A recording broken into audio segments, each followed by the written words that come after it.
보이스피싱은 진정 사라져야 할 최악의 범죄 중 한 가지인데요. 나날이 진화하는 보이싱 범죄 관련 개정안이 마련되었습니다. 이미 보이스피싱 피해가 발생한 계좌에 대한 지급을 정지시키는 근거가 있음에도 피해 당사자가 은행에 해당 계좌 지급 정지를 요구하거나 110일을 이용 본인이 요청해야 지급 정지가 되는 상황에서 여러 은행의 계좌를 소유하고 있는 피해자가 각각의 거래 금융기관들에 신고를 하는 동안 다른 금융사의 계좌가 피해를 입는 경우가 발생했다는 것입니다.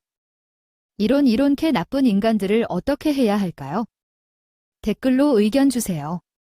그렇죠, 없어져야 할 못된 사람들이죠. 개정안에 따르면 피해자가 보이스피싱을 입은 직후 곧바로 수사기관에 보이스피싱 당한 사실을 알리면 수사기관이 모든 계좌 이용을 일괄 지급 정지시킬 수 있습니다. 개정안을 꼭 기억해서 사건 발생 시 일괄 지급 정지 서비스를 통해 단시간에 신속하게 일괄 지급 정지하여 금융소비자의 금융사기 피해 예방에 크게 도움이 될 것이고, 금융회사는 금융사기 예방 서비스를 고객에게 제공해 고객의 신뢰성과 안정성이 배가 될 것이라고 기대합니다. 물론 사전에 조심하시는 것이 굉장히 중요하겠지만 요즘 보이스피싱 수법들이 나날이 가면 갈수록 발전하는 만큼 피해를 입었을 때의 대처 방법이 정말 중요해졌습니다. 이런 이유로 ATM기를 통한 범죄 피해자를 최소화하고자 ATM 사용법을 변경했다고 하는데요. 영상 내용 꼼꼼히 보시고 안전한 금융생활 하시기를 바라겠습니다. 기존 보이스피싱 사기는 범죄자들이 피해자를 유인해 범죄 조직 계좌에 무통장 입금으로 보내게 하는 수법을 사용해 왔습니다. 최근에는 범죄자가 피해자들로부터 직접 돈을 받아 여러 은행을 돌면서 ATM 기기를 활용해 무통장 입금 방식으로 자신들의 범죄 계좌로 돈을 보내는 방식도 사용되고 있습니다. 따라서 정부는 ATM 기기를 이용한 사기 범죄를 예방하기 위해서 ATM 사용 무통장 입금 시 입금 한도를 대폭 낮추도록 지시했습니다. 기존 1회 한도가 100만 원에서 1회 한도 50만 원으로 대폭 하향되었습니다. 즉 100만 원을 이체하려면 2번에 걸쳐서 50만 원씩 입금해야 합니다. 입금뿐만 아니라 출금 쪽에도 변경 사항이 있습니다. 계좌이체로 받은 100만 원 이상의 돈을 자동입 출금기에서 바로 찾으려면 30분 이상 기다려야 합니다. 보이스피싱을 비롯한 금융사기 피해를 최소화하기 위해 금액 한도를 300만 원에서 100만 원으로 낮췄기 때문이죠.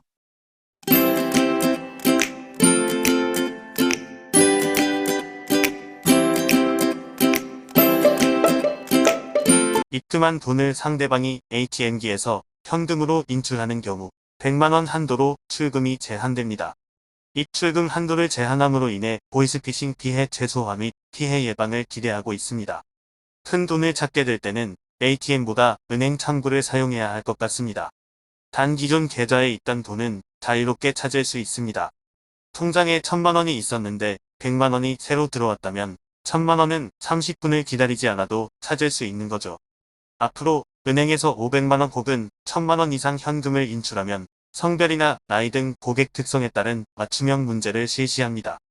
피해자와 직접 만나 현금을 가로채는 대면 편취형 보이스피싱을 방지하기 위해 60대 이상 고령층에 대해서는 영업점 직원이 현금 인출 목적과 타인과의 전화통화, 휴대전화, 앱 설치 등을 직접 문의합니다. 고객이 사기 피해를 당하고 있는지 자각할 수 있도록 문진표와 별도로 사기 예방안을 교부합니다. 분명한 사유가 없이 고액의 현금 인출을 고집할 경우 은행 직원의 신고 지침에 따라 경찰에 신고해서 조사를 받게 될 수 있으니 모든 문제에 당황하지 마시고 은행 직원의 안내를 따라 업무 처리를 진행하시면 됩니다. 비대면 계좌 개설 스마트폰 뱅킹이 활성화되면서 언제 어디서든 비대면으로 은행 계좌를 개설할 수 있었습니다. 하지만 이 과정에서 신분증을 위조하거나 도용하는 범죄가 발생합니다.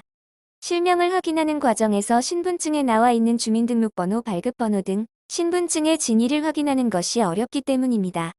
이렇게 생성된 계좌는 대포통장으로 사용되는 경우가 많아서 정부가 본인 확인 절차를 대화하여 신분증 사본 제출 방식으로는 계좌 개설이 불가능합니다.